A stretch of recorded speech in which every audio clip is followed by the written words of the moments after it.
Hey everyone, Tyler Soulliere here, and we are live again.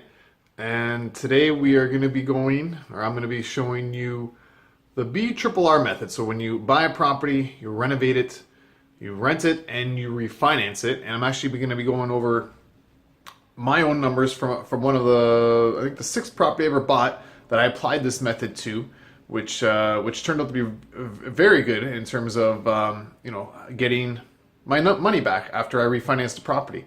And that's one of the best parts about using this strategy when you're investing in real estate, is because you're buying a property that needs work, so you're buying it already below market value, and you're improving it by doing renovations, repairs, as well as getting it rented at higher rents, so that when you do go to the bank to refinance it, you're able to pull out all the money that you invested into it, and take that same capital that you had put into that property and buy another property, right? So that's quickly how this method works. This is how I've grown my portfolio to over 50 units by applying this method more than 70% of the time.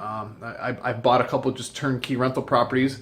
I bought a couple properties that need a little bit of work, but I didn't refinance it, and I flipped a couple properties. But this method I've used for multi-unit properties, for small multi-unit properties, for large multi-unit properties. So let's go through this an example here. I'm going to switch over to, I have the numbers up on a board, and we'll go through these. And this is a duplex I had bought. So hold on here. All right, so hopefully you can still hear me and get some light there. So this is the property that I purchased, it's getting blurry here, back in 2014. And this was when the market was still, pretty fragile here in Windsor, Ontario. And as you can see, I got this property for a steal. I think they had it listed at like 79 or 69 and needed a lot of work. There was a tenant in there renting for like $500 plus, or no, inclusive utilities. So that was one of the big headaches I had when I bought this property, because I took on a property that wasn't even generating money after all the expenses. There wasn't much money left. Luckily, I had just flipped a property, so I did have some capital sitting there in the bank that I was able to buy this property cash. I didn't get financing, and that's why you can see from here. So we bought it for $57,000. Down payment, which I went 100% using capital from a previous property that I flipped, as well as a rehab cost. So it's a big expense when you're looking to do this type of investment strategy, because you're buying a property that needs usually work. This property needed a lot of work, and it's a lot of capital that you are investing. So sometimes you could bring on a partner, which I've done on other properties where I didn't have enough capital. You can also bring on a private lender who maybe loans to you at a percentage, or you could pull out equity from a home equity line of credit that you might have on your own personal home, right? So just real quick, so you get your purchase price, your rehab cost.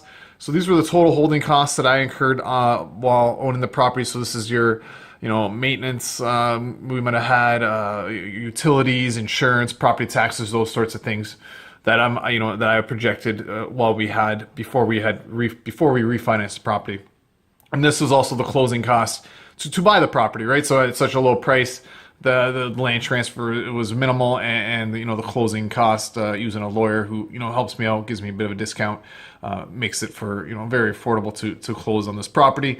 So yeah, the total cash committed was $118,000. So that's a lot of capital tied up. So you want to refinance this ASAP. So we were able to do that. We were able to renovate it. The tenant did end up leaving, I think, after 2 months, which was good, because it was easier to renovate a vacant property. And then I re-rented the property for much higher rents. So upon doing that, here's your refinance details, right? So you have the appraisal price, which came in at $147,500. So that's almost $100,000 increase in the value of the property by doing the renovations, by getting higher rents in that property, so that the bank, when they did their appraisal, that they saw that the value of this property was now $147,500. So I'm going to put a loan on this property now, which we got at 18% loan to value of $118,000. So that left, between the two, 29,500 in equity, right? So that's different. That's between the mortgage and the value of the property. That's equity that I have just built. And then there's refinance costs. The bank's always, for the documents to do a new mortgage, you're going to incur. And then here's the cash out. So it's basically the loan, the 118,000 less the refinance costs is where you're going to get your cash out at refi. So $117,000. And then I always like to, put a reserve fund in there, 2 months of expenses for capital that I would, that I wouldn't touch, right? That's in case of emergencies. So when it was all said and done, total investment I had tied up after the refi was, $4,541. So here I am with a property that is now worth $150,000, and I've only got $4,500, approximately tied up in the property, right? I had $118,000 committed, and this is what's left out of my pocket, right? So that's why I like this BRRR method, because you're able to own real estate for literally little to no money out of your own pocket.